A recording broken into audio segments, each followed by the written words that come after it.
Okay, we've opened the latest CPS, which is version 1.08. And if you go to channel, here's all your channels, okay? And you can add a channel, just click here, type the frequency, select your tone, your power, and that's it. It's that easy.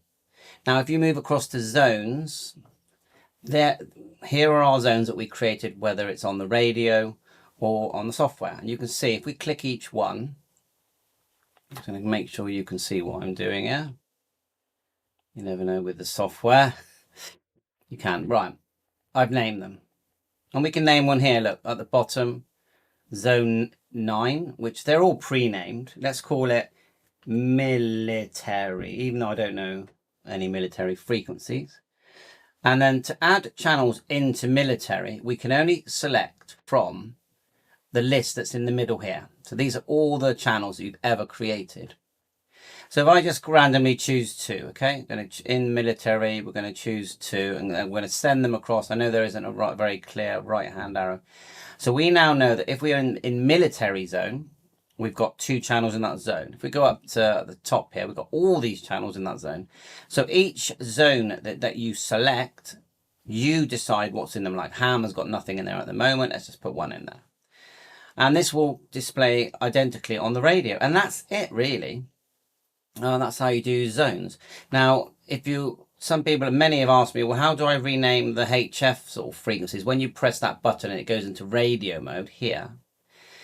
So you're just selecting the tab FM radio. This works, this is receive only, but this works for the HF radio and for, say, BBC. So first of all, to put the frequency in, you have to select the range. Because it's like that. There's 4 ranges. So for HF and CB, we select 2 to 30. For broadcast radio, we would select 64 to 108 megahertz. And so that's for the receive only side of the radio. I'm just trying to think if we select airband here. I'm pretty sure airband, you actually just create a channel. So let's do one here. We'll go 1. So this is, although it's in the transmit section, it's receive only. So there you are, airband. Okay, and you can select AM in the settings. Oh, it's here, look. AM there, look. See, so you can select airband, and if you look here, you can actually select on the right hand side if it receives or transmits. But I'm pretty 99.9% sure it will never transmit on airband, but you know, don't hold me to that. But you can reset. This is the new part of the software. You can reset the RX-TX.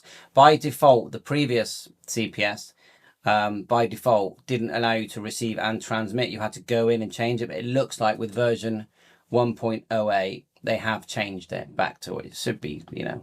But yeah, of course, only transmit where you're allowed. And then you've got device and bring in an image, power on, don't really change that one. And then all your little settings like your brightness and how long the screen's on for, what's going to display on channel A. You've got zone mode displaying on A, and on AA, you've got frequency. So you've got A, B, and C. You can see that. A, B, and C. Because it's a triple display radio, not simultaneous though. Another whole config page there. And yes, it does do NOAA, broadcast channels, HF bands.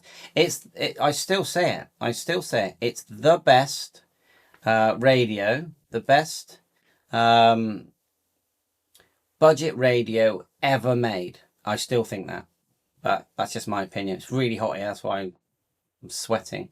Thanks for watching Zone Mode on the Radtel and the UV98. And yes, this software firmware will go into the UV98. You just need to make sure that when you select, yeah, just move this out a minute. When you select the software that you download, you select the right serial number. So you've got the older radios, which is 1.13A, looking at the firmware. The CPS looks the same, I would say, 1.08. And you've got the newer radios, so you need to just double check. But you're not going to brick it. It's just going to say, nah, it's not going to work.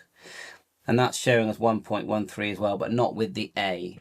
Yeah, video soon is updating the firmware on the 910, and I'm going to be looking at the RT880 soon as well, which is really pretty much like all the other ones, but it's not a Radtel 880 with the triple display. That one is going for all the competitors. I'll tell you now, that's a hard one to compete with, and I think they'll just be copying. Bye for now.